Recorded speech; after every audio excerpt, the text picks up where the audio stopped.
Une âme simple d'Arved Barine. Mémoire d'un illettré.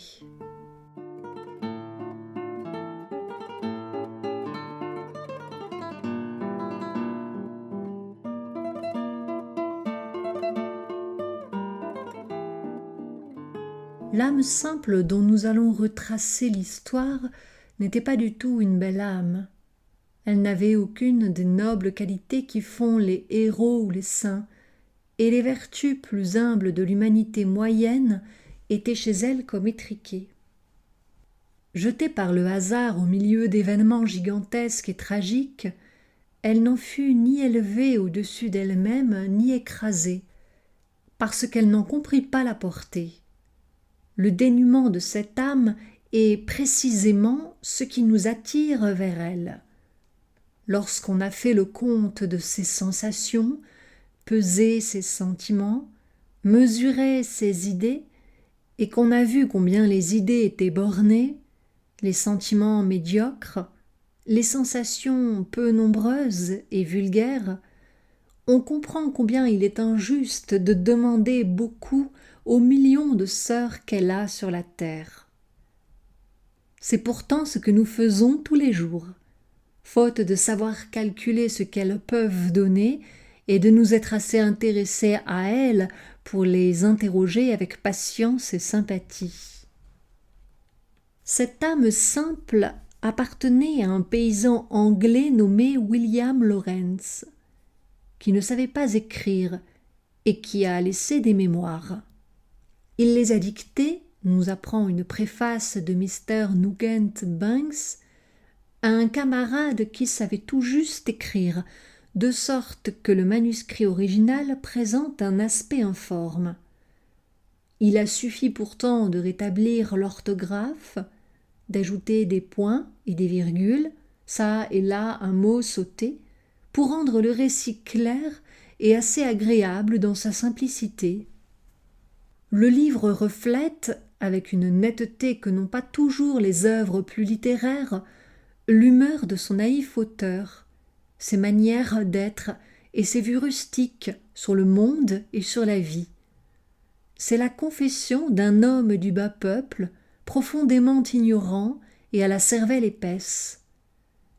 William Lawrence a fait les guerres du Premier Empire dans l'armée anglaise, sans jamais voir plus loin que la minute présente, ou plus haut que le souci de dîner.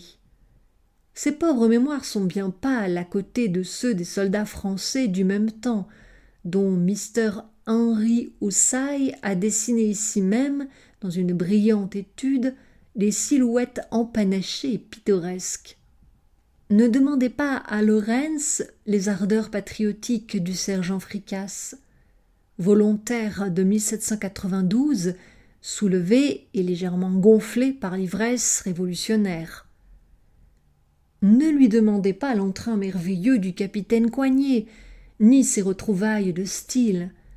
Ce n'est pas William Lawrence qu'on aurait l'idée d'appeler le Saint-Simon du bivouac. Demandez-lui une seule chose, de vous aider à mieux connaître les petits, ceux qui forment, en somme, la grande masse de l'humanité, et de vous rendre plus juste à leur égard. Vous ne serez point déçus.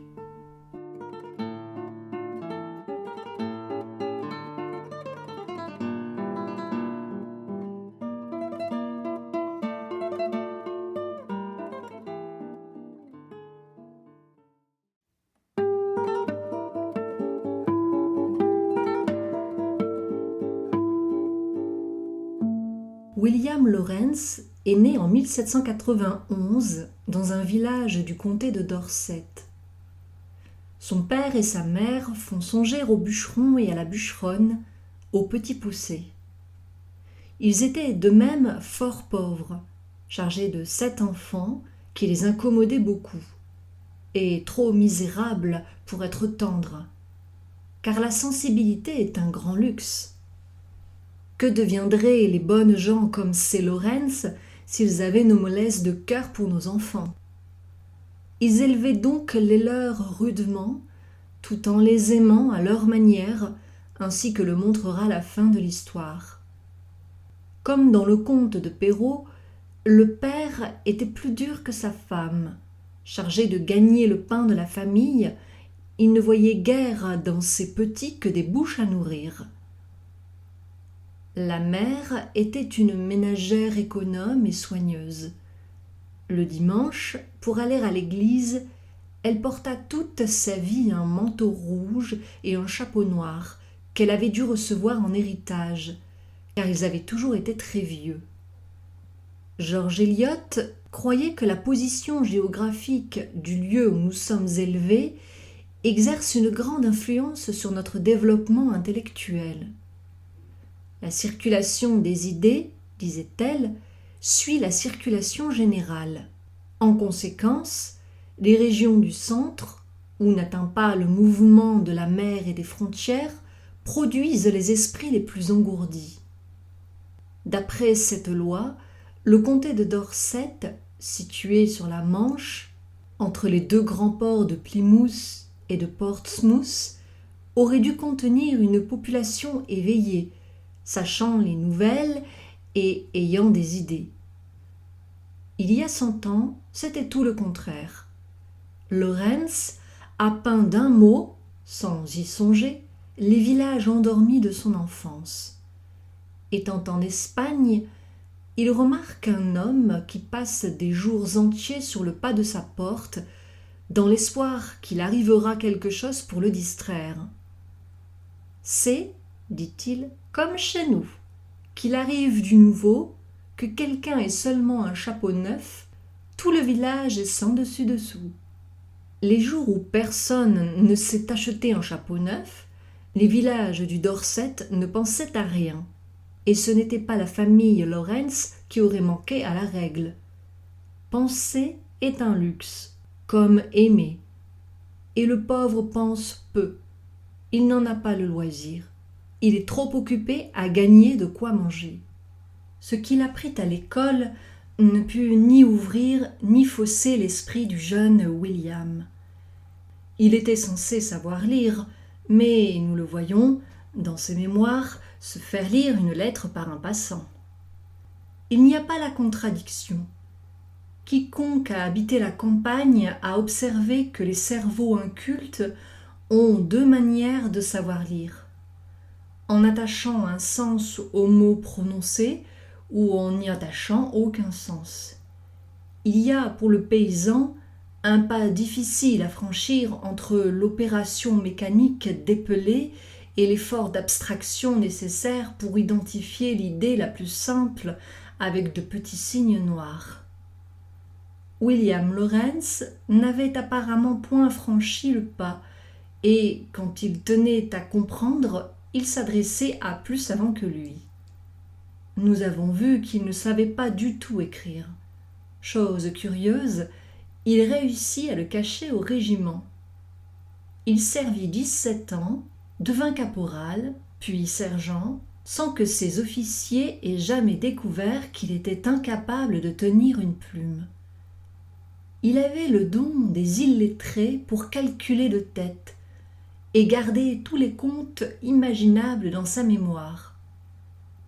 Lorsqu'il était indispensable de présenter un écrit, il s'ingéniait et se le faisait faire. Il se garde bien d'avouer qu'il dicte ses souvenirs, et son secret serait mort avec lui si son éditeur ne l'avait trahi dans la préface. Entre la somnolence générale des esprits dans son village et l'impossibilité pour les siens d'avoir une autre pensée que de ne pas mourir de faim, l'âme de William Lawrence se conserva fraîche aux impressions de tout genre et pure d'opinions de seconde main. Dans tout le comté de Dorset, on n'en eût pas trouvé une plus neuve que ne l'était la sienne, le jour où il s'enfuit de chez un patron brutal en lui volant une pièce de 7 shillings et 3 livres de jambon. « Je pensais, dit-il, pour toute excuse, que cela pourrait m'être utile. » Sans remords et sans projet, il erra quelque temps, éprouvant, comme J. Rousseau lors de ses immortels voyages à pied à travers les Alpes et la France, que la jeunesse peut se confier sans crainte aux grandes routes. Le hasard s'intéresse à elle et toujours la tire d'affaire. C'est tantôt une connaissance improvisée, tantôt une aubaine imprévue, un hôte ou une hôtesse charitable. C'est le bon Perrotet de Lausanne pour Rousseau, c'est la bonne dame du cheval et du palefrenier pour William Lawrence. Mais il faut être jeune. Personne ne s'intéresse à un vieux vagabond. Pour être un parfait vagabond, il faut aussi jouir à plein cœur de ce qu'on voit, de l'air qu'on respire, de l'oiseau qui chante et de l'appétit qui vient. En un mot, il faut avoir un grain de poésie. William Lawrence n'était rien moins que poète. Le paysage ne le touchait en aucune façon. Il n'ignorait pas qu'il existait des beautés de la nature, mais ces beautés étaient représentées, pour lui, par ce qui est bon à manger. Un arbre fruitier, une poule, un champ de fèves, voilà ce qui charmait ses yeux. Dans ces conditions, il eut vite assez du voyage à pied et songea à se faire soldat. Il s'en ouvrit à un brave homme qu'il avait rencontré à l'auberge. Le brave homme lui offrit complaisamment de le conduire à un régiment de sa connaissance, où l'on donnait 16 guinées de prime aux recrues. Le chiffre éblouit Lawrence. Ils allèrent ensemble chez le colonel, qui donna 2 guinées au racoleur, 2,5 à Lawrence. Et le voilà enrôlé. C'était tout ce que valait ce petit malheureux. Il avait 15 ans. 50 ans plus tard, quand il songeait à la visite au colonel du 40e d'infanterie et aux 2 guinées, il déclarait qu'il avait fait une sottise en quittant son patron. C'était, à la vérité, un homme difficile, mais les grenadiers français étaient encore pires. Dès sa première campagne, Lawrence s'aperçut qu'il avait affaire à beaucoup d'hommes encore plus difficiles que son ancien maître. Il reconnut aussi que la carrière militaire a été peut-être plus dangereuse que beaucoup d'autres. Peut-être est délicieux dans la bouche d'un homme qui a fait les guerres d'Espagne et la campagne de Waterloo. Sa sottise lui parut d'autant plus grande qu'il n'était pas soutenu et entraîné par la passion du métier. Son cœur ne bondissait pas d'allégresse au mot de départ. Le bruit du canon n'était pas une fête pour ses oreilles. On ne peut pas dire qu'il manquât d'esprit militaire. Il faisait son devoir bravement et largement.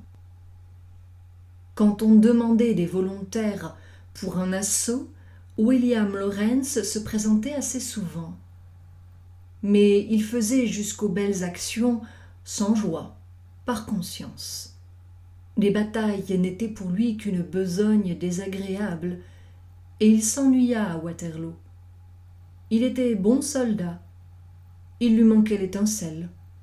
Il n'avait pris le fusil ni par goût, ni par dévouement à une idée. Le sergent Fricasse, paysan champenois et volontaire de 1792, s'était enrôlé pour défendre une idée. Quand il appelle les soldats français les braves républicains ou les défenseurs de la patrie, quand il nous raconte avec orgueil qu'à l'armée de Sambre et Meuse on mourrait pour la liberté, sans donner au milieu des douleurs les plus aiguës aucun signe de plainte, c'est son idée qui éclate, et nous sentons circuler dans ce récit maladroit et ampoulé le souffle irrésistible qui sauva la France. Le sergent Lawrence ne se bat ni pour la patrie, ni pour la liberté. C'est le type du mercenaire qui s'est laissé séduire par l'appât de 2 guinées et qui fait la guerre sans plaisir, parce qu'il le faut bien, ayant commis la faute de s'engager. Lancé pour 2 pièces d'or dans une carrière épineuse, il est dans la situation d'un lourdeau condamné à faire le saut périlleux sans tremplin.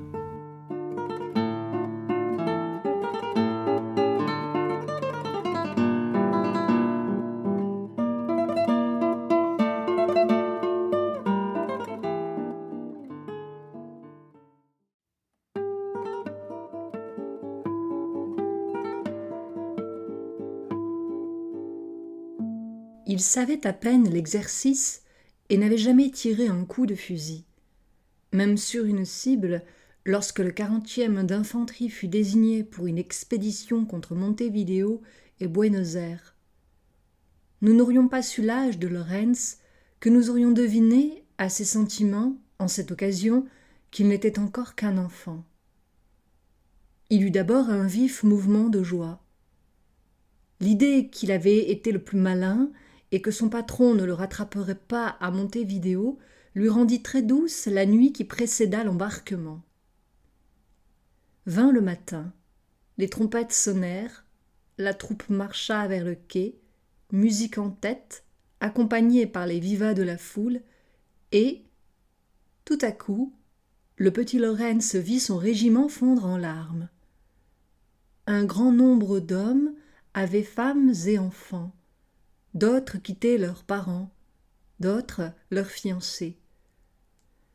Tout ce monde les accompagnait et pleurait de même.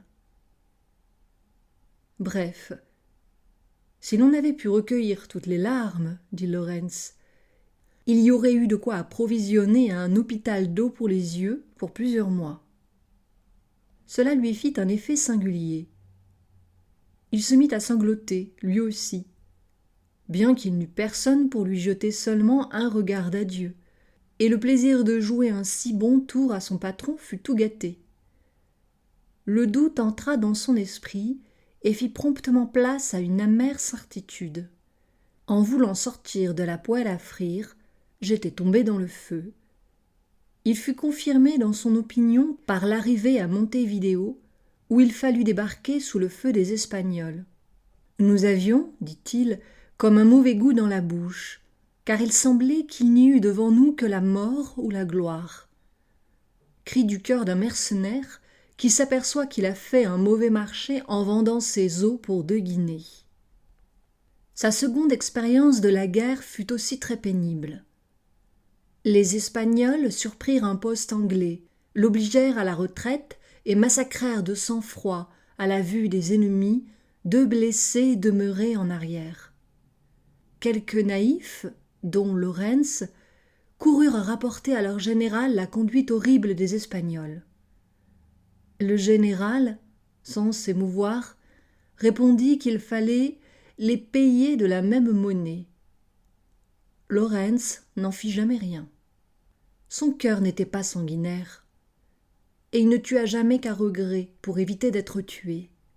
Encore s'excuse-t-il lorsque cela lui arrive. Au siège de Badajoz, en 1812, pendant une sortie, un sergent français lui courut sus avec sa baïonnette, le manqua et tomba. J'eus vite fait de le clouer au sol avec ma baïonnette, et le pauvre homme expira presque aussitôt. Après, je fus fâché de ne pas avoir essayé de le faire prisonnier au lieu de le tuer. Mais à ce moment-là, nous étions tous très occupés, car c'était le fort du combat, et on n'avait guère le temps de réfléchir. Et puis, de plus, c'était un homme qui avait l'air très vigoureux, car il était grand et gros, avec une barbe et une moustache qui lui couvraient toute la figure. Je n'ai jamais vu de plus beau soldat dans l'armée française, et si je l'avais laissé se ramasser, je m'en serais peut-être mal trouvé.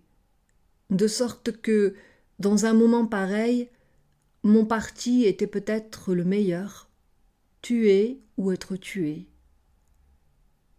Quelle différence avec le chant de triomphe du capitaine Coignet, racontant la journée où il a tué 7 Hongrois. C'était la première affaire de Coignet, et la vocation se dessina sur le champ. Il embrocha les 7 Hongrois avec un bonheur sans mélange. Il n'eut jamais l'ombre d'un remords d'avoir tué les 2 derniers par tromperie en feignant de se rendre. Ah, je leur tends mon fusil de la main gauche et je lui fais faire la bascule de ma main droite en plongeant ma baïonnette dans le ventre d'un et ainsi de suite à son camarade. Il est tout content en se rappelant cette baïonnette qui entre dans le corps de l'ennemi.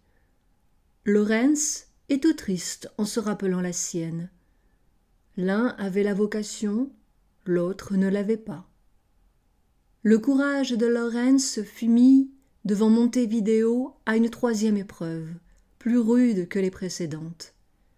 C'était le lendemain du massacre des 2 blessés. L'armée britannique avait vengé les siens avec usure, et 2000 Espagnols venaient d'être enterrés par les vainqueurs. La nuit tomba, et Lawrence fut placé en sentinelle perdue, non loin d'une fosse où étaient ensevelis plus de 500 cadavres. Il avait ordre de surveiller une certaine route. Quand il se vit seul, l'épouvante le saisit. Il ne pouvait détacher ses yeux de la fosse. Il faisait effort pour regarder la route, et toujours ses yeux revenaient se river avec angoisse sur le trou. L'idée de la mort et du sort qui l'attendait peut-être avant la fin de sa faction n'était pas la cause de sa terreur. Lawrence était du peuple, et le peuple sait mourir. La plus humble paysanne, à son lit de mort, en remontrerait à un philosophe. Elle a le sentiment profond que la mort est l'accomplissement naturel de la destinée humaine, et elle se détache de l'existence aussi passivement que le fruit se détache de la branche et tombe. En revanche, elle a souvent très peur de ceux qui ne sont plus, et c'était cette crainte-là qui étreignait Lawrence près du trou aux cadavres, dans l'obscurité. Il croyait aux revenants, et s'attendait à voir 500 fantômes sortir de terre pour faire Dieu sait quoi. Il peut être très salutaire pour l'homme d'éprouver un instant de profonde détresse morale. Il peut en résulter une secousse qui renverse l'échafaudage de mensonges et de sophismes par lequel nous nous cachions à nos propres yeux.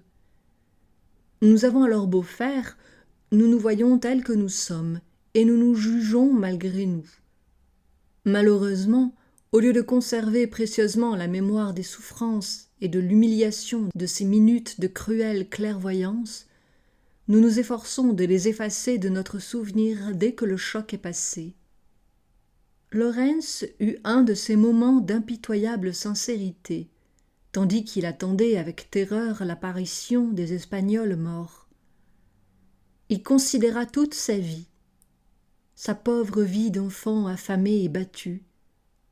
Il se jugea et se condamna. « Je commença à penser, dit-il en son langage candide, que j'avais fait beaucoup de choses que j'aurais mieux aimé ne pas avoir faites. Nous savons les plus graves d'entre ces choses. Il nous les a confessées.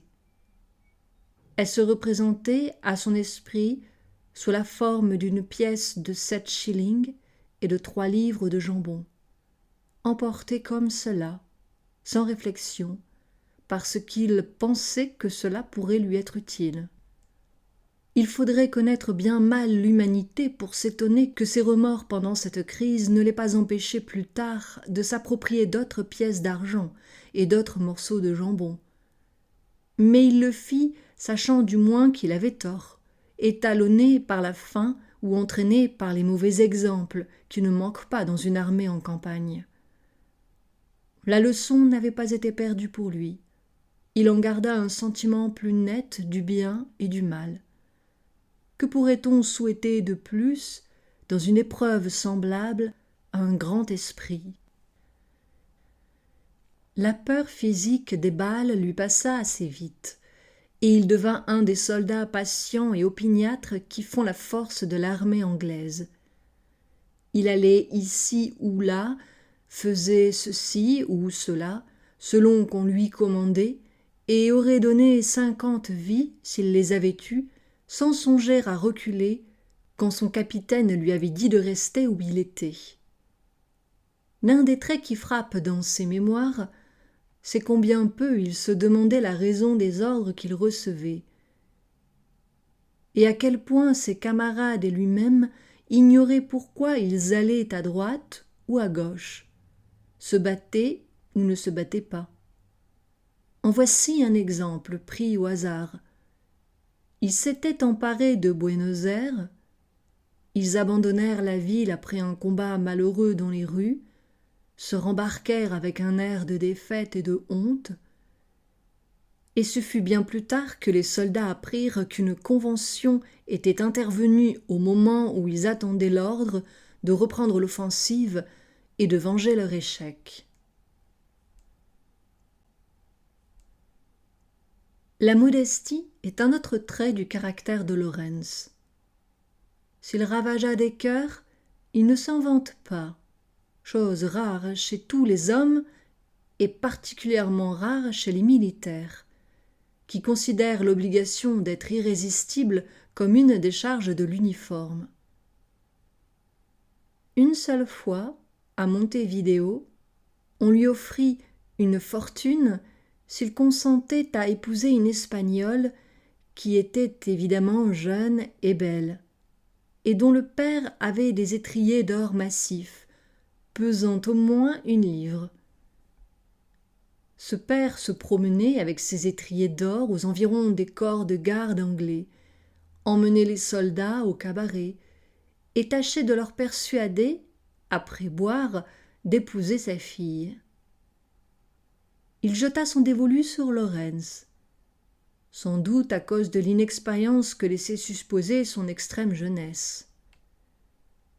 Il le régalait sans cesse et lui donnait même de l'argent.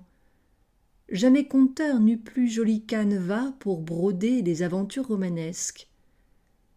Telle était la modestie de Lorentz, aidée, il faut bien le dire, par l'absence complète d'imagination, qui ne nous dissimule pas qu'il ne vit jamais la belle Espagnole et que tout son roman se borna à des séances chez le marchand de vin avec le vieux gentleman. Il eut si peu la tête tournée qu'il ajoute, à propos du père, une réflexion d'une extrême justesse. « Je crois, dit-il, qu'il ne tenait pas à moi plutôt qu'à un autre pour épouser sa fille, pourvu qu'il pût persuader quelqu'un. » L'histoire eut un dénouement ridicule. Un jour que le père avait emmené au cabaret non plus un soldat anglais, mais tout un lot de soldats anglais, tandis qu'il leur offrait à la ronde une fortune et sa fille, ceux qu'il n'avait pas invités remarquèrent les étriers d'or et en volèrent un. Le bonhomme fut si indigné qu'il renonça à prendre un gendre dans cette race de peu de foi. Il s'en alla, ne revint plus, et sa fille était encore à marier au départ de l'armée anglaise en 1807.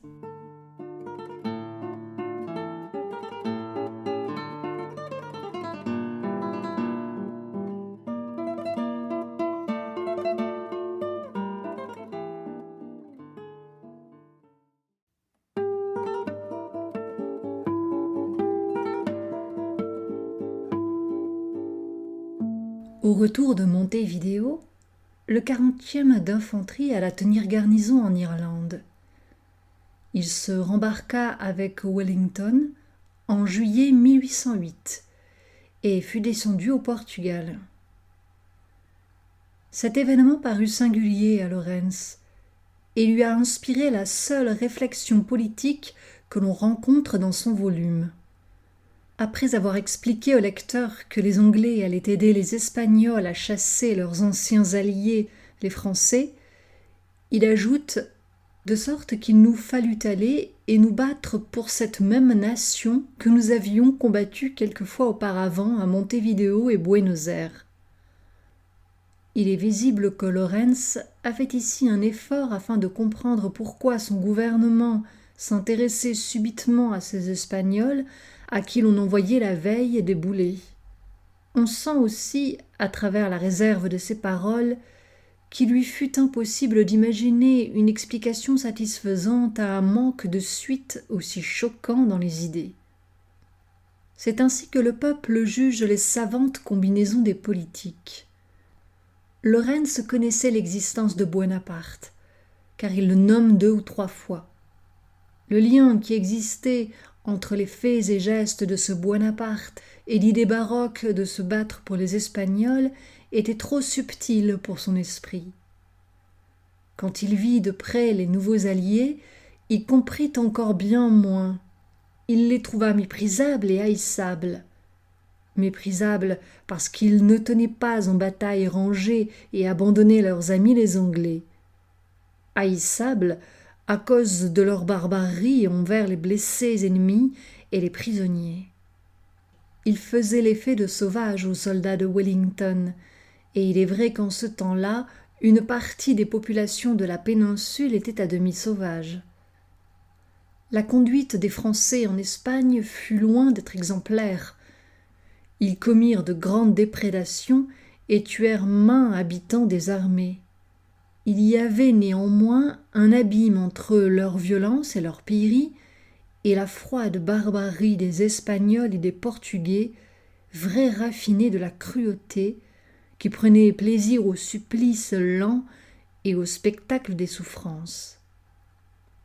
J'ai été témoin, raconte Lorentz, d'un de leurs actes de barbarie. Ils avaient formé un cercle de paille autour d'un blessé français et y avaient mis le feu. Quand le malheureux essayait de se traîner hors du cercle, il était reçu par une fourche qui le renvoyait au milieu. Nous eûmes vite fait fuir les Portugais en tirant dessus, mais quand nous arrivâmes au pauvre homme, il avait déjà les cheveux, les doigts et la figure terriblement brûlés.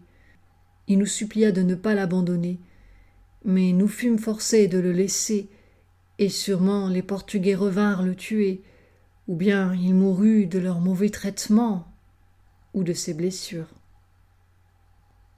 Lorentz n'imagine qu'une manière d'expliquer que des soldats puissent commettre de semblables horreurs. L'opinion du 40e d'infanterie, dont il est le fidèle écho, sur les guérillas espagnoles de la guerre d'indépendance, diffère sensiblement du lieu commun que chacun connaît. Les fameuses bandes de Mina et du curé Mérino perdent de leur prestige. Elles ne rachètent plus leurs atrocités par un patriotisme désintéressé. Dans l'esprit de Lorentz et de ses camarades, dont nous donnons le jugement pour ce qu'il vaut, les guérillas étaient tout bonnement des bandes de brigands qui profitaient des circonstances pour pécher en eau trouble. Elles étaient principalement composées, dit-il, de malfaiteurs qui s'étaient réfugiés dans les montagnes, où ils s'étaient réunis et avaient formé un corps montant à plusieurs milliers. Ils passaient leur temps à guetter les approvisionnements et à tâcher de les attraper, surtout ceux des ennemis. Les derniers mots sont significatifs. À en croire le 40e, les guérillas s'emparaient de préférence, quand elles avaient le choix, des approvisionnements de l'ennemi. Quand elles n'avaient pas le choix, elles pillaient les alliés. Il faut bien vivre. Le soldat anglais faisait infiniment plus de cas de ses adversaires les Français. Les haines qui animaient les chefs des deux nations n'étaient pas descendues dans les rangs. On s'estimait réciproquement et on se le témoignait. Le soir de la seconde journée de Talavera, pendant un armistice pour l'enlèvement des blessés, les deux armées fraternisèrent, les blessés allant souvent jusqu'à se donner des poignées de main. Lors du séjour dans les lignes de Torre Vedra, à l'automne de 1810, le 40e était cantonné dans un petit village situé en avant des ouvrages anglais. Nous étions aussi tranquilles, raconte Lorentz, qu'en pleine paix. Nous étions pourtant si près de l'ennemi que nous allions très souvent vaguer dans les mêmes vignes. Nous échangions alors des politesses sous forme de poignées de main. Ce n'était pas qu'on ignorât au 40e que les Français commettaient des excès réprouvés par la morale divine et humaine, et dont il est connu qu'une armée anglaise est incapable. On le savait si bien que notre noble ennemi devient en un endroit l'atroce ennemi. Toutefois, on ne se croyait pas le droit d'être trop sévère pour les Français, et la raison nous en est donnée par Lorentz. Nous sommes souvent trop disposés, dit-il de ses compatriotes, à voir les fautes des autres peuples et nations, tandis que, si l'on faisait la lumière sur nos propres fautes, elles égaleraient souvent, si même elles ne les surpassaient, celles de nos adversaires. C'est une remarque d'enfant terrible, extraordinaire chez un paysan et d'une justesse parfaite. La grande nation britannique ne médite pas assez la parabole de la paille et de la poutre. Lawrence accompagne sa remarque d'une anecdote destinée à démontrer que les Anglais commettaient souvent des déprédations presque aussi vilaines que l'ennemi. La sensibilité s'émoussait vite parmi tant de scènes affreuses. Chez les meilleurs, la pitié ne faisait jamais oublier de remplir ses poches et d'assurer son souper. Le jour de la bataille de Vittoria, 21 juin 1813, le 40e d'infanterie prit part à la poursuite de l'armée ennemie. Lawrence raconte en ces termes ce qui lui advint. Je tombai sur un pauvre blessé français qui nous criait de ne pas l'abandonner parce qu'il avait peur des sanguinaires espagnols. Le pauvre diable n'en avait pas pour plus de 2 heures à vivre. Il avait eu les 2 cuisses emportées par un boulet. Il me supplia de rester avec lui, mais je ne restai qu'autant que cela m'arrangea. Je croyais bien qu'il ne pouvait pas durer longtemps, ce qui fait qu'il n'y avait pas à compter une grande sympathie de ma part. Je fouillai dans ses poches et dans son havresac, et j'y trouvai un morceau de cochon tout cuit et 3 ou 4 livres de pain, ce qui me parut très bon à prendre. Le malheureux me demanda de lui en laisser sa part. Je coupai un morceau de pain et un autre de viande. Je vidai les fèves qui étaient dans mon havresac, et je déposai le tout à côté de lui. Je lui demandai ensuite s'il avait de l'argent. Il répondit que non, mais je n'étais pas tout à fait convaincu, de sorte que je recommençai à fouiller dans ses poches. J'y trouvai 10 cartouches à balles, que je jetai, une brosse à habits et un paquet de dentelles d'or et d'argent. Je ne voulus pas me charger de tout cela. Je finis, enfin, par trouver sa bourse, qui contenait 7 dollars espagnols et 7 shillings. Je mis le tout dans ma poche, excepté 1 shilling que je rendis au pauvre mourant, et je continuai mon chemin. On trouvera que les bienfaits de Lawrence envers le pauvre Français se réduisaient à peu de choses. On n'est pas un grand cœur pour avoir laissé à un malheureux blessé une petite part de ses vivres et une de ses pièces de monnaie. Quant aux fèves, il n'est guère douteux que Lawrence les donna pour faire de la place dans son sac, et parce qu'elles ne valaient rien.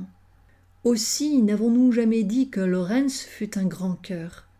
Nous avons insisté, au contraire, sur l'absence chez lui de toute qualité remarquable, et c'est ce qui donne un intérêt pathétique à sa modeste destinée. Son sort est celui de tous les simples aux prises avec la vie, et les désavantages avec lesquels ils entrent dans la lutte sont bien propres à nous remplir de pitié. L'épreuve de traverser ce monde est la même pour eux que pour nous, et ils ne sont pas munis comme nous de la foule bigarrée de sentiments et de préjugés, d'idées et d'usages, de bienséances et de conventions qui nous fournissent de nombreux points d'appui aux jours de tentation ou de difficulté. Et après tout, ce que fit Lawrence n'était pas si peu de choses. Les souffrances des armées d'Espagne étaient terribles. Comme elles tenaient à la nature du sol, au climat, au caractère de la population, elles n'épargnaient guère plus les amis que les ennemis. L'armée anglaise était arrivée à Vittoria après 31 jours de marche, dont 15 à travers des difficultés presque insurmontables. Les soldats étaient nu-pieds, ou il ne s'en fallait guère. Il restait certainement, dit notre consciencieux narrateur, un morceau du dessus de mes bottes, mais presque toute la semelle était ma semelle naturelle, faisant partie de mon pied. On manquait de vivres. Les hommes passèrent une partie de la nuit qui précéda la bataille à chercher à manger, et la compagnie de Lawrence s'estima heureuse d'avoir trouvé de la farine et des fèves qu'ils firent cuire à l'eau claire et dont ils serrèrent les précieux restes pour le lendemain. Dans une telle détresse, du pain et de la viande étaient un trésor, et peu d'affamés auraient consenti à en laisser la moindre parcelle à un homme qui n'en profiterait pas, puisqu'il était expirant. Lorentz comprit que le blessé ne se rendait pas compte de son état, puisqu'il demandait des provisions, et ce fut pour lui laisser son illusion et lui procurer une mort tranquille qu'il sacrifia une partie de son butin. La délicatesse du sentiment prouve qu'à défaut d'un grand cœur, il possédait un bon cœur. Il raconte, quelques chapitres plus loin, une autre histoire de blessé qui est également à son honneur. Celle-ci a toutefois un défaut. On se croirait au théâtre, tant le hasard se montre un grand maître dans l'art de préparer les scènes à effet. La coïncidence rapportée par Lorentz n'est certes pas impossible, elle vient trop à propos. Il y a des épisodes de ce genre touchants et invraisemblables dans les pièces militaires qu'on joue aux baraques de la foire. Au surplus, voici l'anecdote. Si Lorentz l'a embellie, c'est à son insu. Nous le savons incapable d'inventer. C'était en France, le soir de la bataille de Toulouse, 10 avril 1814. La nuit étant tombée et le feu ayant cessé partout, les hommes se mirent à examiner le terrain conquis, principalement en vue de trouver du bois. Il arriva que je rencontrai un Français grièvement blessé. Je lui demandai si je pouvais faire quelque chose pour lui. Il avait reçu une balle dans l'estomac. Il me demanda de l'eau, je lui en donnai de mon bidon qui était presque plein. Il but de bon cœur, et presque aussitôt l'eau ressortit par la blessure. Mais le plus étonnant fut qu'il me montra la maison de son père. Autant que je puis en juger, elle était à un demi-mille, et me dit qu'il y avait 6 ans qu'il n'avait vu ses parents. Depuis qu'il était revenu dans le pays, il n'avait pas pu s'échapper pour aller les voir. Il me pria de l'y conduire, pour qu'il pût mourir en présence de ses parents. Mais je lui répondis que cela m'était impossible, parce qu'il y avait une masse de Français là-bas. Alors je me procurai une vieille couverture dans laquelle je l'enveloppai, l'installant aussi confortablement que le permettaient les circonstances, et je le quittai pour aller moi-même reposer. Et il avait l'air beaucoup plus résigné à son terrible sort. Et, après avoir mangé mon souper et bu ma ration de grog, je m'enveloppai dans ma couverture, me couchai et fus bientôt endormi. Je m'éveillai de bonne heure le lendemain matin, et, n'ayant rien de particulier à faire, je me glissai hors de ma couverture et mis toutes mes affaires en ordre. Et ensuite, plus par curiosité que par tout autre motif, j'allais voir si le pauvre Français vivait encore. Mais la mort devait remonter à plusieurs heures, car il était tout froid et raide. Est-ce la crainte de paraître sentimental qui lui fait dire qu'il a agi plus par curiosité que par tout autre motif? Ou serait-ce la peur qu'on ne le croie meilleur qu'il n'était? C'est probablement l'un et l'autre. Il composait ses mémoires, à ce qu'il nous confie, en vue de la populace, et il ne se souciait peut-être pas de prêter à sourire à ce public spécial. D'autre part, on connaît sa modestie, et il était encore poussé ici par un goût d'exactitude qui allait chez lui jusqu'à la manie. Jamais il ne put prendre son parti des principes selon lesquels se rédigent en tout pays les bulletins officiels des armées. Par exemple, il savait pertinemment, lui qui avait souvent travaillé à ramasser les blessés, qu'il n'est pas vrai que, dans une bataille quelconque, les pertes de l'ennemi soient toujours les plus fortes, et c'était cependant ce que les généraux anglais essayaient de leur faire accroire. Son esprit méticuleux donne du prix aux descriptions de combats qu'il nous a laissées. Nous sommes sûrs qu'il ne nous dit que ce qu'il a réellement vu ou fait.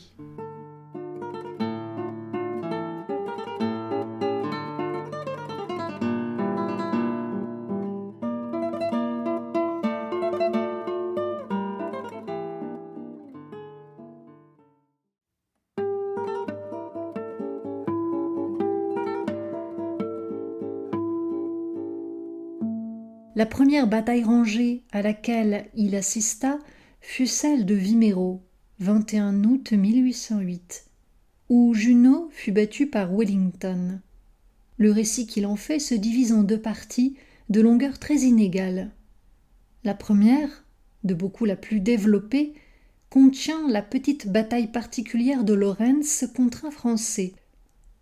Ils se battirent comme les héros d'Homère, c'est-à-dire que chacun fut l'ennemi personnel et spécial de l'autre, jusqu'à ce que l'un des deux fût tué.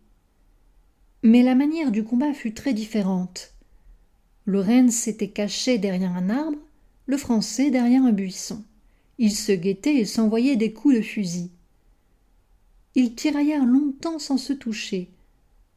Tout en rusant, Lorentz s'adressait des paroles d'encouragement à son arbre, selon la tendance innée qu'ont les gens du peuple, les enfants et les barbares, à personnifier les objets inanimés qui les intéressent particulièrement.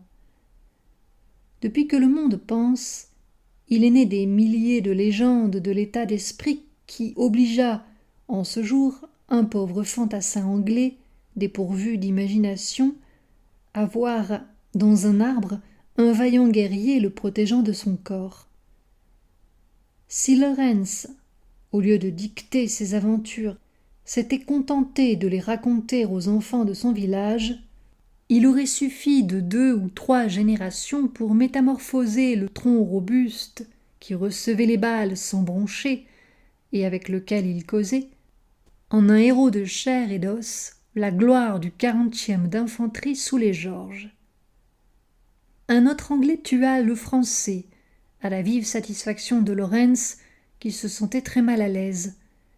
Cette heureuse délivrance paraît avoir marqué pour lui la fin des grands événements de la journée, car il expédie ensuite la bataille de Vimeiro en quelques lignes qui ne méritent pas qu'on s'y arrête. À Talavera, 27 juillet 1809, il ne vit rien de curieux, si ce n'est que les blessés anglais et français, ainsi qu'il a été dit plus haut, se donnaient des poignées de main. En revanche, la prise de Badajoz, 6 avril 1812, fut signalée par des incidents inoubliables. On s'attendait à une chaude affaire. L'année précédente, Wellington s'était déjà acharné contre Badajoz, et il avait dû lever le siège après plusieurs assauts inutiles et meurtriers. On avait demandé des volontaires, et Lorentz s'était présenté. Il était environ 8h30 du soir. Les colonnes d'assaut étaient formées, et Lorentz lui-même, peu observateur pourtant, avait été frappé de la physionomie de la sienne. Les hommes se taisaient, attendant avec une sorte de solennité le signal qui devait les envoyer à une mort presque certaine. Malgré l'inexpérience du narrateur, ce silence grave et soucieux est plus élégant que le salut théâtral du gladiateur antique « Morituri te salutent ». Enfin, le signal fut donné. Les soldats se mirent à courir, et le mouvement soulagea aussitôt les poitrines oppressées. Lorentz portait une échelle. Il avançait sans hésiter, selon sa coutume, mais non sans avoir de grandes préoccupations. Les accidents probables de la route n'étaient pas ce qui le tracassait. Ils étaient au moins 3 compagnons dans la colonne d'assaut qui n'y pensaient pas, ayant bien autre martel en tête. Le bruit s'étant répandu dans le camp anglais, que les soldats auraient 3 heures de pillage si la ville était prise, Lorentz avait lié parti avec son ami Harding et un autre camarade pour se retrouver devant une certaine boutique d'orfèvre qu'ils avaient remarquée jadis dans une rue de Badajoz. Il s'agissait maintenant de ne pas manquer le rendez-vous et, surtout, de ne pas perdre Harding, car c'était lui qui avait dans sa poche le bout de bougie destiné à éclairer l'emballage. Entre son échelle, qui le gênait, et la difficulté de ne pas se séparer les uns des autres dans la confusion du combat, Lorentz n'avait plus de place pour aucune autre pensée. Et c'était heureux pour lui dans les circonstances où il se trouvait. C'est une grande force pour un soldat que d'être capable de monter à l'assaut de Badajoz sans autre souci que d'arriver à temps à la boutique de l'orfèvre. Tout notre plan manqua, continua-t-il piteusement. À la première décharge des Français, Harding, celui qui avait la bougie, reçut 7 balles qui le tuèrent net. L'autre associé eut les 2 cuisses emportées, et Lawrence reçut 3 blessures qui, sans mettre sa vie en danger, l'obligèrent bientôt à gagner l'ambulance. Il se retira très affecté, car la mort de Harding était une grande perte à tous égards pour la compagnie. C'était un Irlandais et, comme tel, il avait toujours un mot drôle pour égayer les camarades. Il n'y avait pas 15 jours, dans la tranchée devant Badajoz, une bombe française avait éclaté au milieu d'un poste anglais, éparpillant des bras et des jambes dans toutes les directions. C'était un spectacle qui pouvait être pris du côté triste. Harding s'était écrié gaiement « Lawrence, si quelqu'un a besoin d'un bras ou d'une jambe, voilà du choix !» On ne s'ennuie jamais avec un homme pareil. Lawrence admirait profondément la fertilité d'esprit de son ami, lui qui était réduit à se souhaiter des aventures fâcheuses, parce que ces sortes de choses font des sujets de conversation pour les nuits de bivouac. Et ce n'était pas tout. Harding était précieux par son adresse incroyable à commettre des larcins. Selon une expression de Lawrence, il avait les doigts à ça. La marmite commune en profitait, et tant qu'il existait une saucisse ou un poulet dans le pays, on était sûr de ne pas souper avec des fèves cuites à l'eau. Maintenant, le pauvre Harding était mort, et d'autres pillaient la boutique de l'orfèvre. Le fruit des réflexions de Lawrence fut qu'il ne prendrait plus jamais d'engagement au moment d'un assaut, puisqu'on ne savait sur quoi compter. De même que le paysan sait mourir quand l'heure est venue, il y pense peu d'avance, parce qu'il est beaucoup plus frappé sur cette terre par la vie que par la mort. La révélation incessante, éternelle, du phénomène de la vie, par le blé qui pousse, l'arbre qui verdit, le troupeau qui multiplie, voilà l'important pour lui, voilà ce qui l'intéresse. À force d'appliquer sa pensée au moyen d'activer la production et d'aider la nature dans son vaste enfantement, il arrive à considérer la mort comme l'événement secondaire de notre passage ici-bas. L'événement principal étant d'exister, de posséder la vie. Dans les classes cultivées, il arrive souvent le contraire. Nous sommes plus frappés par le phénomène de la mort que par celui, autrement merveilleux pourtant, de la vie. Pendant que Lawrence se faisait penser, sa colonne était presque détruite et, finalement, repoussée, la ville fut prise d'un autre côté, par la faute d'un bataillon allemand. En leur qualité d'alliés, les Espagnols n'avaient pas prévu les 3 heures de pillage. Ils auraient dû cependant être instruits par le sort de Ciudad Rodrigo, emporté par Wellington le 20 janvier précédent et livré toute une nuit à la soldatesque qui y commit de grands excès. Le général anglais accordait à ses soldats, à titre d'encouragement et de récompense, le sac des villes qu'il délivrait des Français. Le récit de notre humble témoin est éloquent dans sa nudité. Nos troupes trouvèrent la ville illuminée en leur honneur, ce qui ne les empêcha pas de se mettre à faire toutes les horreurs qui suivent ordinairement une prise d'assaut: pillage, dévastation, destruction de la propriété, ivresse et débauche. Je n'eus aucune part à tout cela à cause de mes blessures qui me retenaient au camp lorsque la ville fut prise. Mais, bien que je fusse au moins à 1 mille, j'entendis distinctement les clameurs et le tumulte dès qu'eut cessé le bruit du canon et de la mousqueterie. Le lendemain matin, je me traînai comme je pus dans la ville en m'aidant d'un bâton. Et là, pour sûr, je trouvai les choses en bel état. On avait roulé des barriques de vin dans la rue et on les avait défoncées pour que chacun pût y boire. Quand les officiers essayaient de rétablir l'ordre en renversant ces barriques, les hommes, qui étaient ivres, se couchaient par terre pour boire à même le ruisseau, où coulait ainsi un mélange de toutes sortes de liqueurs. Les portes avaient été brisées dans toute la ville, aussi bien aux étages supérieurs qu'au rez-de-chaussée, en appliquant le bout des canons de fusil sur le trou des serrures et en faisant tout sauter. J'ai vu, de mes yeux vus, un prêtre tout nu, que quelques-uns des nôtres avaient jeté ainsi dans la rue et qu'ils poursuivaient en le fustigeant. Ils lui en voulaient à cause de la façon dont ils avaient été traités dans un couvent lors d'un précédent séjour dans la ville. Quelque sincèrement indigné que fût Lawrence, nous craignons qu'il n'ait été en boitant chez l'orfèvre et que son dégoût n'ait redoublé en trouvant les armoires vides.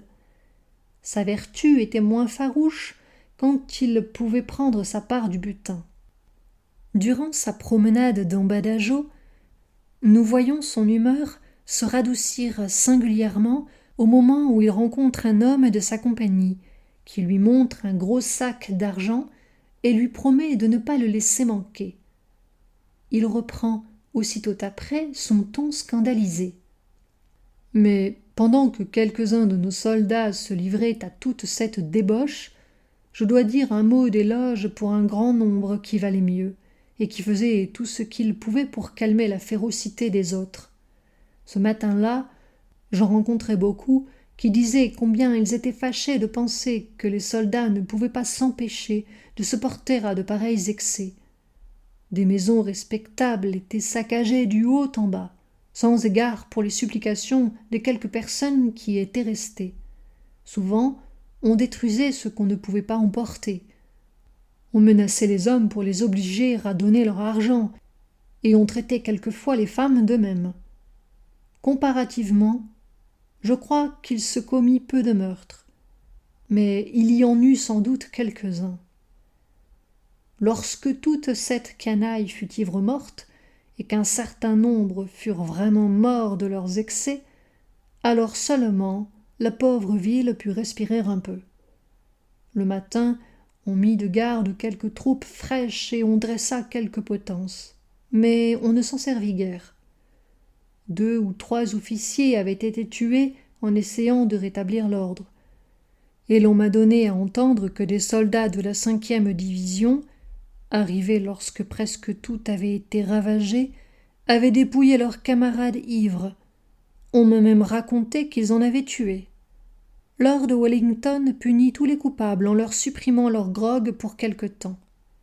En ce temps-là, il se passait généralement de pareilles scènes quand on avait eu beaucoup de mal à prendre une place. Sans doute qu'aujourd'hui, près d'un demi-siècle plus tard, la discipline est mieux observée dans ces sortes de circonstances, et il faut avouer que c'est un grand progrès.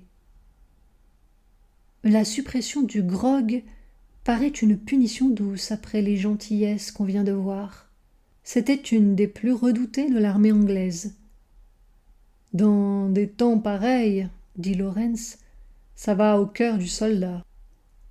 Pour lui, il eut la bonne fortune d'être envoyé dans le même hôpital que le camarade au sac d'argent qui, selon sa promesse, ne le laissa pas manquer.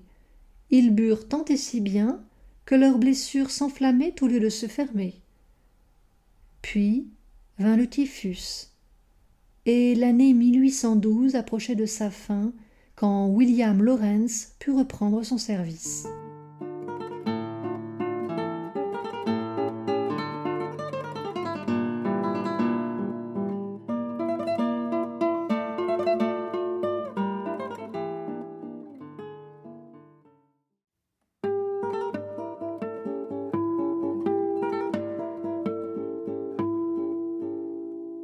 Il était encore simple soldat, après 6 années de bon service, pendant lesquelles il avait mérité une seule fois le fouet. Presque au début de la guerre, il avait été condamné à 400 coups pour s'être absenté sans congé. Le colonel arrêta les fouetteurs avant qu'ils fussent à moitié. Et Lawrence eut néanmoins 3 semaines d'hôpital. Il avoue que la leçon lui fut utile et l'empêcha de commettre des crimes plus grands qui l'auraient finalement conduit à sa perte, c'est-à-dire à être pendu. En même temps, il a une idée vague qu'il y aurait eu d'autres manières de s'y prendre avec le soldat, plus à l'honneur de ceux qui commandaient l'armée anglaise. Ses vains efforts pour s'expliquer rendent plus sensible l'avance intellectuelle prise tout à coup par l'homme du peuple français à l'école de la Révolution. Le sergent Fricasse, simple paysan comme Lorentz, n'aurait pas été en peine de dire pourquoi les verges sont une punition honteuse. Il est familier avec les considérations abstraites. Sa tête est pleine de notions sur la patrie, la gloire, l'honneur militaire, la dignité humaine, les devoirs du bon républicain. Justes ou fausses, ces notions mettent une distance considérable entre lui et le pauvre Lorentz, qui patauge sans pouvoir saisir la pensée qu'il entrevoit, et finit, de guerre lasse, par la conclusion suivante. Car ça confond de penser qu'on voulait donner 400 coups de fouet à un tout jeune homme comme j'étais alors, et qui supportait toutes les privations d'une guerre sanglante. Pourquoi est-ce que ça confond ? Il le sent obscurément, voudrait l'expliquer, et ne le peut pas. Quelques semaines après avoir rejoint le régiment, il fut enfin promu caporal. L'augmentation de solde lui était agréable, mais ce plaisir fut empoisonné par un chagrin auquel on ne se serait guère attendu de sa part. Il fallait changer de compagnie, et, en regardant ses nouveaux camarades, il fut profondément froissé dans son sentiment esthétique. « J'avais, dit-il, 6 pieds 1 pouce, environ 5 pieds 6 pouces français. Et pas un homme de cette compagnie n'avait plus de 5 pieds 7 pouces, environ 5 pieds français. » Il y avait là une disconvenance qui blessait son œil, accoutumé à une belle compagnie bien assortie, et l'instinct qui lui permettait de percevoir ce défaut d'harmonie était le même qui remplit un artiste d'indignation devant une statue antique à qui un restaurateur ignorant a mis un bras trop long. C'était l'instinct du beau. « Il y a en nous tous, a dit monsieur Anatole France, dans les petits comme dans les grands, chez les humbles comme chez les superbes, un instinct de la beauté, un désir de ce qui orne et de ce qui décore, qui, répandus dans le monde, font le charme de la vie. L'éducation développe ou étouffe le besoin de la beauté. Le plus souvent, elle le trompe en pervertissant le goût. Mais cela importe moins qu'on ne pense. L'essentiel n'est pas de trouver le beau, c'est de le chercher. L'homme qui colle sur son mur des images d'Épinal et celui qui suspend des tableaux de maître obéissent également au désir de ceux qui ornent et de ceux qui décorent. Ils sont frères par l'instinct de la beauté, quoique aux antipodes du goût. Lorentz avait raison lorsqu'il s'affligeait d'avoir à s'aligner, lui géant, avec des pygmées. Le coup d'œil y perdait évidemment, et le soldat est plus sensible au coup d'œil qu'on a l'air de le croire de nos jours, où la tournure du régiment est sacrifiée aux considérations utilitaires. Comme si un régiment qui se sent beau n'avait pas un avantage sur celui qui se sait laid. Le 40e d'infanterie était tout entier de cet avis. Quand Lorentz se rejoignit, après 7 mois d'hôpital, on lui apprit la grande nouvelle qui réjouissait tous les cœurs. Pendant son absence, Wellington avait gagné sur Marmont la bataille de Salamanque, 22 juillet 1812, dont on se rappelle les suites fatales pour la cause française. L'armée anglaise à Madrid, le maréchal Soult obligé d'abandonner l'Andalousie, les Cortes espagnols ranimés et les négociations avec le roi Joseph rompues. Mais tout cela n'était point l'important pour le 40e. Le grand, le glorieux souvenir qui lui restait de la bataille de Salamanque, celui qui dut se transmettre à travers plusieurs générations de recrues, c'était la conquête d'une magnifique canne de tambour-major prise aux Français. La canne du régiment était horriblement usée et abîmée, et celle-là était si jolie, si riche, on l'estimait 50 livres sterling. Tout le 40e se sentait paré quand passait son tambour-major. rit qui voudra de la pensée qu'on marche plus volontiers au-devant de la mitraille quand les tambours battent la charge sur le signe d'une belle canne. La grandeur de l'humanité n'en est pas moins dans son incorrigible et parfois ridicule idéalisme. Les rieurs doivent aussi tenir compte de ce que les proportions des choses ne sont pas les mêmes pour les hommes bornés et ignorants que pour eux, dont l'horizon embrasse une foule d'intérêts nobles et de jouissances raffinées. Il est clair que, dans une existence fermée aux pensées hautes, les choses petites ou basses passent au premier plan et accaparent toute l'importance. Le lecteur connaît assez, à présent, Lorentz et ses camarades pour savoir qu'ils auraient été bien en peine de s'occuper de sublimité ou même, simplement, de la politique européenne pour laquelle ils se battaient. Il serait donc injuste d'accuser Lorentz de vulgarité ou d'égoïsme parce qu'il juge les plus grandes batailles non d'après leurs conséquences politiques qu'il ignore, mais d'après les petits bénéfices personnels qu'il en a retirés. Ainsi, Vittoria, qui livra aux Alliés la route de Sayonne, demeura dans sa mémoire la bataille où il réussit enfin à se procurer une paire de bottes, après avoir marché si longtemps sur sa semelle naturelle. Nous verrons tout à l'heure que l'événement capital de la journée de Waterloo fut pour lui la découverte providentielle d'un jambon. Et c'était un sentiment très naturel. Nous l'admirons d'autant plus d'avoir attendu avec une anxiété intense une occasion de retourner dans son ancienne compagnie, la 5e, à la beauté de laquelle il contribuait, tandis qu'il faisait tâche dans la 7e. Il eut bientôt cette satisfaction, ne tarda guère non plus à passer sergent, et, juste au même moment, arriva la partie lumineuse de ses campagnes. L'armée anglaise franchissait les Pyrénées. Après 6 ans de guerre d'Espagne, le doux pays de France parut aux soldats le paradis. Ils s'émerveillaient des élégances des campagnes, couvertes de vignes et d'arbres fruitiers, de l'humanité des habitants qui ne pouvaient souffrir le spectacle du fouet et intercéder en faveur des coupables, du luxe et du bien-être des habitations. Lorentz a des mots et des anecdotes qui font penser aux anciennes invasions des gens du Nord, rudes et demi-barbares, dans le Midi policé. L'histoire de ses débuts dans le monde est charmante.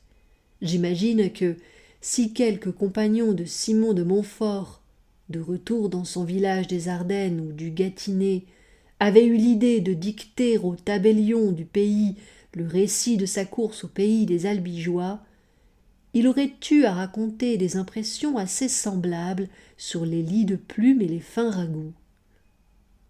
La paix était faite, les Bourbons restaurés, le 40e d'infanterie se dirigeait lentement vers Bordeaux où il devait s'embarquer. À la dernière étape avant la ville, le sergent Lorentz et un homme de sa compagnie furent logés dans une maison particulière dont le maître, sans doute quelque vieux royaliste, crut devoir leur faire honneur et les admettre à la salle à manger. Jamais hôtes ne furent si éblouis et si gênés. Quand ils aperçurent la table étincelante, servie en vaisselle plate, et le beau laquais poudré à blanc, eux qui n'avaient même jamais vu une pompe pareille, ils furent saisis d'admiration, mais se souhaitèrent de tout leur cœur à la cuisine. Ce fut bien pis quand il s'agit de manger. Ils comprenaient qu'il ne serait pas à propos de se servir de leurs doigts, comme ils y étaient accoutumés, et les fourchettes les mettaient au supplice. Lorsqu'ils eurent réussi à porter les mets à leur bouche, nouvel embarras. C'était bon, mais trop compliqué, impossible de deviner ce qu'on mangeait. Après le repas, le vieux royaliste leur offrit une pipe, apportée cérémonieusement par le beau laquais poudré. Puis ils se retirèrent dans un appartement admirablement meublé, et les 2 soudards, demeurés seuls, éclatèrent de rire de leur métamorphose en gentlemen. Mais ils ne rirent pas longtemps. Le maître du logis fut vengé de leur gouaillerie par ses lits. Quand ils furent dans cette plume, un malaise indéfinissable s'empara d'eux. Au bout de quelque temps, le soldat appela. « Sergent, je ne peux pas dormir là-dedans. »« Moi non plus, je ne peux pas. » Ils s'étendirent sur le plancher, la tête sur leur havresac, et trouvèrent aussitôt le sommeil. Le lendemain était un dimanche, et le régiment se reposait. Un peu avant le déjeuner, le vieux royaliste vint s'informer lui-même de la manière dont ses hôtes avaient passé la nuit, et fut très étonné de les trouver par terre, roulés dans une couverture. Il les questionna par signes et ne parvint pas à comprendre leurs raisons, de sorte qu'il les conduisit à sa femme, qui désirait avoir une conversation avec eux sur les épreuves du soldat en temps de guerre. Elle les reçut dans une pièce somptueusement meublée, et Lorentz commença à se souhaiter à la cuisine. Cependant, il fallut se soumettre. La dame avait préparé un volume de dialogue anglais, au moyen duquel elle essaya d'abord de se faire expliquer pourquoi ils avaient couché par terre et non dans leur lit. Puis elle passa aux épreuves du soldat en temps de guerre, et prouva sa sensibilité en se mettant à pleurer. Lorentz fit de son mieux pour être éloquent, et admira le bon cœur qui lui faisait verser des larmes. Toutefois, il ne fut pas fâché lorsque vint une diversion, sous la forme de l'exécution de 2 camarades condamnés chacun à 200 coups de fouet. Tout le régiment avait ordre d'assister au supplice. Lorentz eut donc une excuse galante pour quitter la vieille dame, qui pleura encore plus fort en apprenant ce qui allait se passer. Les condamnés furent graciés à la demande des habitants, et le reste de la halte se passa à boire et à manger. Il arriva en ce temps-là que le 40e d'infanterie britannique, qui était extrêmement réduit en nombre et vêtu de haillons, se repeupla tout d'un coup, à l'annonce de la paix, d'hommes en belle tenue qu'on croyait morts depuis des siècles et qui sortirent de dessous terre sans qu'on pût comprendre d'où ils venaient et ce qu'ils avaient fait dans ces dernières années. L'amour-propre du régiment fut blessé au vif à l'aspect de ces revenants. Lorentz était hors de lui. Depuis longtemps, il était le seul sergent de sa compagnie, et ils se trouvèrent soudain 8 sergents, 2 de plus que le nombre réglementaire. Encore un détail que les relations officielles auraient jugé oiseux et dont nous sommes obligés à cet honnête garçon. Un régiment où il y avait tant de héros. Ils s'embarquèrent sur cet affront et employèrent le temps du séjour à l'île d'Elbe à faire une petite campagne aux Indes occidentales. Le récit en est obscur, on démêle seulement qu'il y avait des troupes africaines, des fortifications construites avec des barils de sucre, et que les troupes africaines mangeaient les fortifications.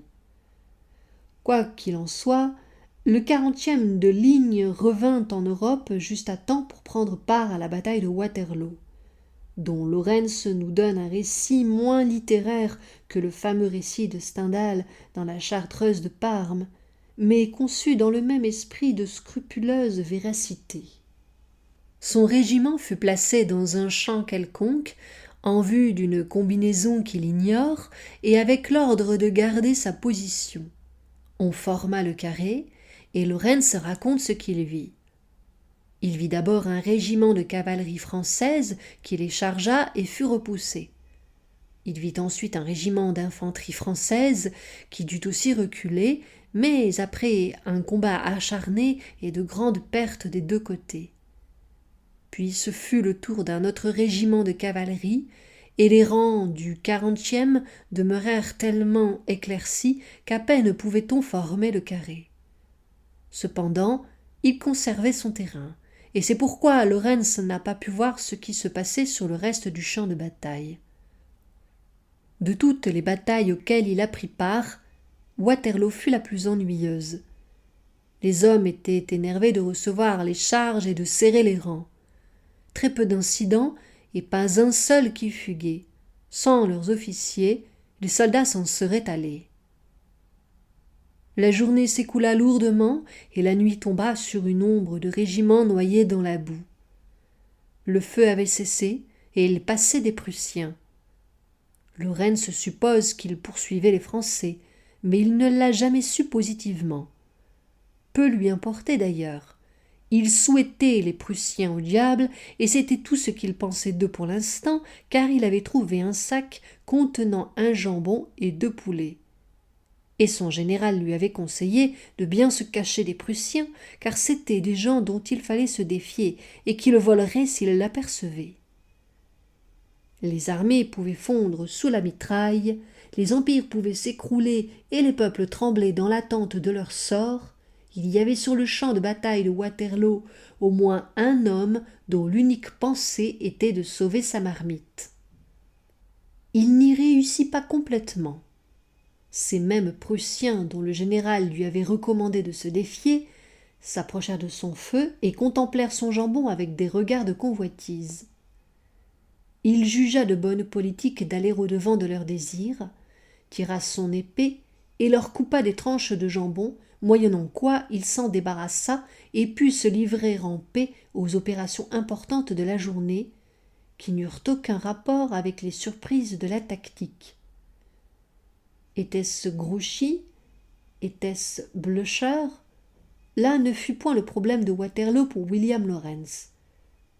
Le problème de Waterloo, sur lequel il s'étend avec autant d'abondance qu'il avait montré jusqu'ici de concision, fut d'allumer du feu avec du bois humide afin de faire cuire son reste de jambon et ses 2 poulets. Tel est l'aspect des grandes catastrophes de l'histoire aux yeux de la foule qui forme la matière brute des nations. Le 40e vint à Saint-Denis et escorta Louis XVIII à sa rentrée dans Paris. Un peu plus tard, le régiment alla camper à Saint-Germain, où le sergent Lawrence tomba amoureux d'une jeune Française qui tenait une petite boutique. Il l'épousa et l'emmena en Angleterre. Et il n'a jamais eu à se repentir de son choix. Elle faisait les étapes mieux que pas un du régiment. En 1817, étant en caserne à Glasgow, il demanda un congé et emmena sa femme à son village du comté de Dorset. Il n'avait jamais revu ses parents, et on lui avait écrit que son père se mourait.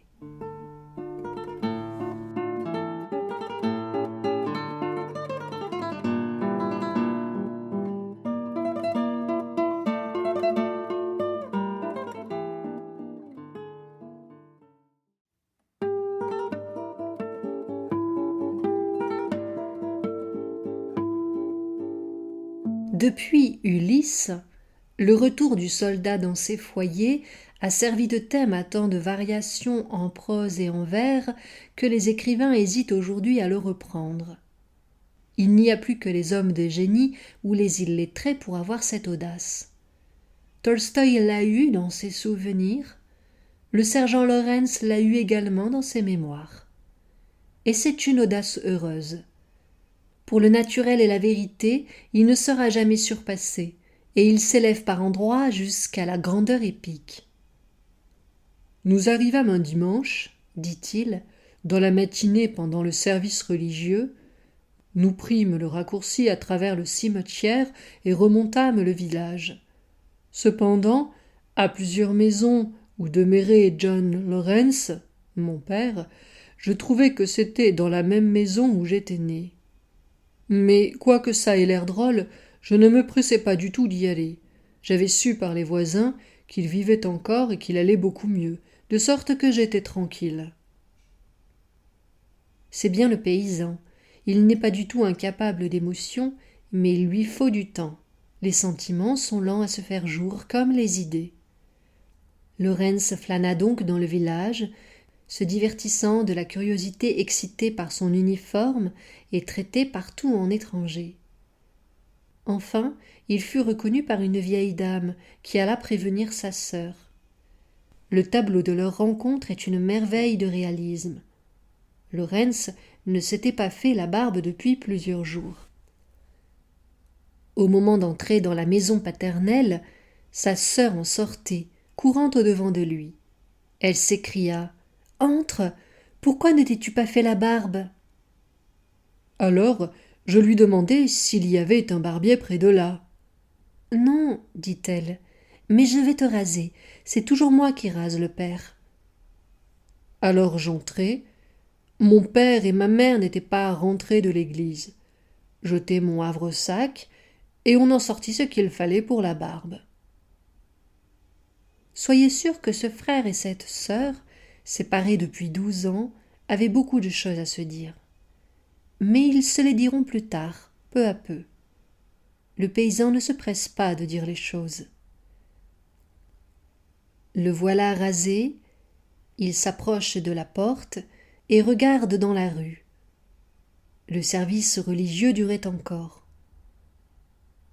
Mais quand il fut fini, j'aperçus tout d'un coup la vieille dame, avec le même vieux chapeau noir et le même manteau rouge que quand je l'avais quittée. Elle avait eu vent de la nouvelle, et elle arrivait comme un aigle les ailes étendues.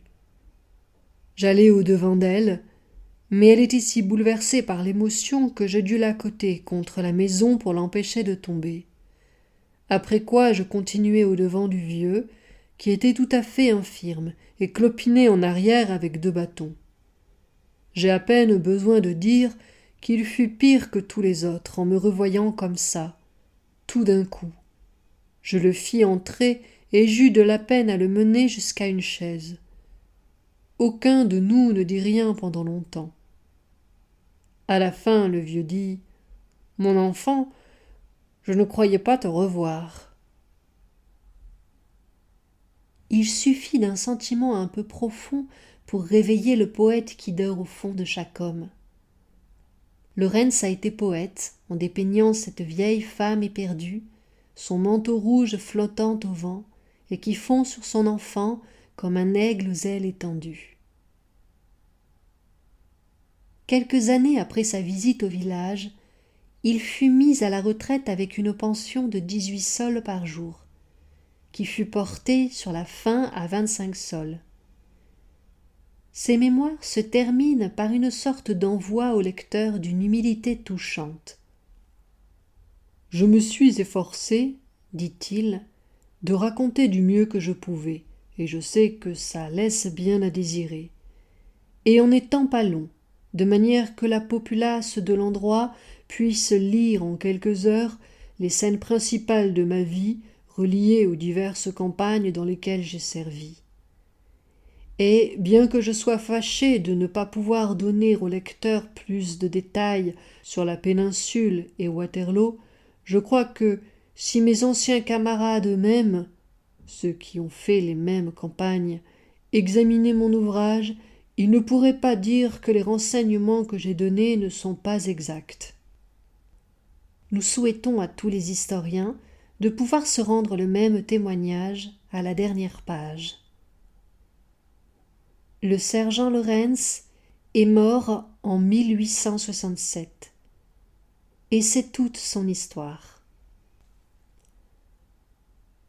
On conviendra qu'il était impossible de rencontrer une âme plus simple, comptant moins de rouages et de ressorts, plus strictement réduite, en fait d'idées et de sentiments, au fond commun et éternel de l'humanité. De plus, ce qu'elle en possédait était encore mal dégagé de l'instinct.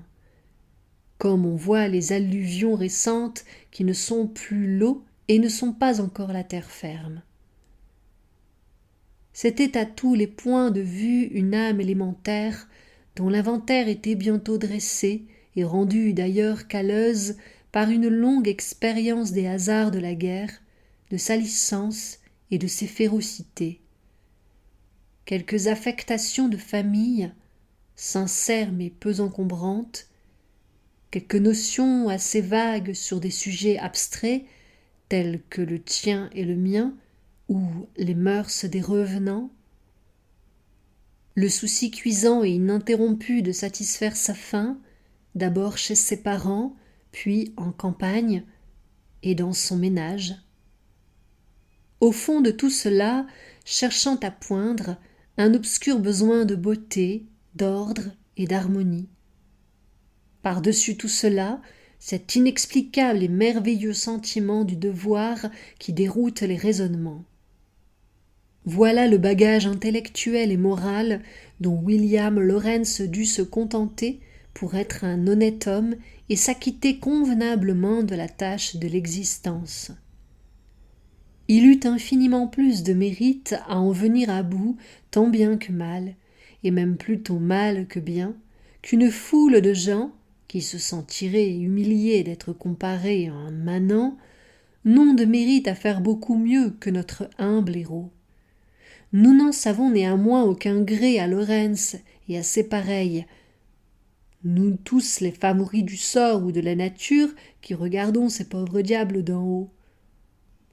Au contraire, nous nous indignons que des êtres peu aidés par les circonstances, condamnés à rester presque passifs dans la vie, ne soient ni très vertueux, ni très héroïques, ni très généreux, ni très accessibles aux grandes idées.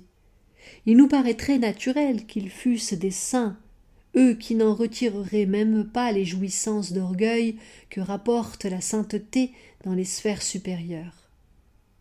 William Lawrence n'a jamais fui devant l'ennemi, bien que souvent il ait eu grand-peur. Ces petits larcins d'apprentis ou de soldats maraudeurs ne l'ont pas conduit au vol. Il a regretté ses amis, bien qu'à force d'habitude, la mort ne lui parut pas un grand événement. Il a été patient dans le danger et il a supporté de grandes misères sans murmurer. Venu au monde pour peiner, il a été exempt d'envie, humble de cœur, content de son sort. Il a fait le moins de mal qu'il a pu et a tâché quelquefois de faire un peu de bien. Il a droit, non à une indulgence dédaigneuse, non à une compassion humiliante. Étant ce que nous avons vu, et la vie étant ce qu'elle est, il a droit à l'admiration pour ne pas s'en être tiré plus mal.